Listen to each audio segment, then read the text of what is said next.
Assalamualaikum warahmatullahi wabarakatuh. Perkenalkan, nama saya Naradian Arkana dari kelas XG. Kali ini saya akan mempresentasikan proyek mengenai validitas sumber data. Untuk tema yang saya ambil adalah inflasi Indonesia atau ekonomi makro Indonesia. Dataset ini berjudul Inflation Price Indonesia 2006 sampai 2024 dari BPS. Dataset ini saya ambil dari Kaggle, tetapi sumber aslinya berasal dari Badan Pusat Statistik atau BPS, yaitu lembaga resmi Indonesia yang secara rutin mempublikasikan angka inflasi setiap bulannya. Lalu selanjutnya saya akan menganalisis dataset ini berdasarkan 4 aspek. Secara singkat saja, yang pertama adalah dari aspek akurasi.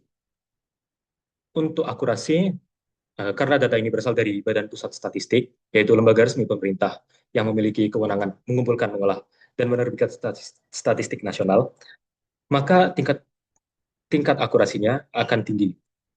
Lalu untuk yang kedua, yaitu dari aspek relevansi, dataset ini secara langsung berkaitan dengan topik inflasi Indonesia dan mencakup rentang tahun yang luas, yaitu dari tahun 2006 sampai tahun 2024, sehingga tingkat relevansinya tinggi. Lalu, dari aspek keandalan, dataset ini berasal dari Badan Pusat Statistik, sehingga jika terjadi keraguan atau kesalahan, datanya dapat diverifikasi ulang melalui dokumen resmi BPS, sehingga tingkat keandalannya tinggi. Lalu yang terakhir adalah dari aspek aktualitas. Dataset ini mencakup data hingga tahun 2024 yang tergolong sangat baru. Dan karena data set ini diambil dari BPS, di mana BPS memperbarui data inflasi setiap bulannya, maka dataset ini memiliki tingkat aktualitas yang tinggi dan dapat mengikuti perkembangan ekonomi terbaru. Lalu setelah analisis dataset dari 4 aspek tadi, selanjutnya ada fenomena yang ingin saya amati, yaitu apakah benar bahwa inflasi Indonesia mengalami kenaikan signifikan pada tahun 2022 hingga awal 2023, kemudian kembali menurun dan stabil pada tahun 2020. Untuk verifikasi ini, saya sudah menyiapkan 3 berita dan 2 jurnal atau artikel ilmiah. Yang pertama ada berita dari Kementerian. Di sini hal yang saya temui adalah BPS mencatat inflasi year on year pada Januari 2023 sebesar 5,28%. Dengan penyumbang utama kenaikan inflasinya berasal dari kelompok transportasi, terutama kenaikan harga bensin. Data ini memperkuat bahwa awal 2023 itu inflasi masih pada fase yang tinggi.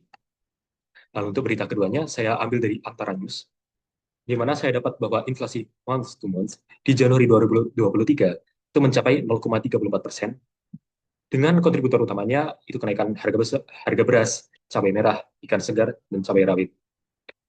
Temuan ini menegaskan kembali bahwa awal 2023 inflasi itu masih dalam fase yang tinggi, dan kali ini dipengaruhi oleh harga pangan. Untuk berita yang ketiga, ini saya dapat dari Kemendagri, dan di sini saya temukan bahwa inflasi tahunan Mei 2024 itu tercatat sebesar 2,84%. Dan ini pada rentang yang cukup stabil.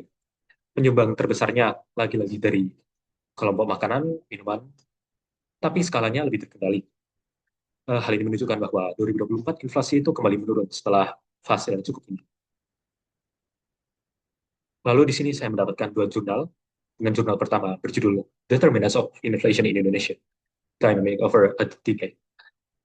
Di sini saya menemukan, jadi studi ini menganalisis 149 penelitian terkait inflasi Indonesia dan menyimpulkan bahwa inflasi tertinggi itu terjadi pada 2021 hingga 2022. Itu karena faktor pangan dan energi global.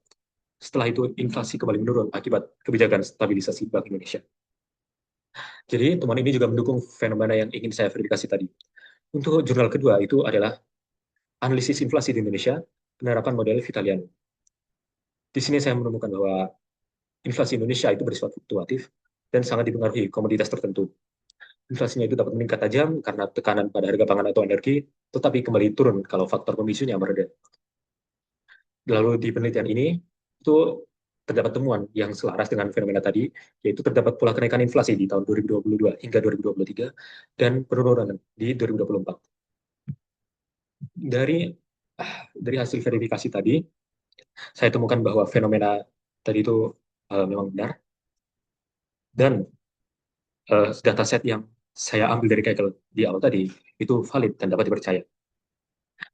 Sehingga sumber data yang berasal dari BPS yang kredibel tadi dan informasi dari berita secara jurnal itu mendukung fenomena yang ingin saya analisis, sehingga dataset itu memang layak untuk digunakan. Itu saja dari saya. Terima kasih. Wassalamualaikum warahmatullahi wabarakatuh.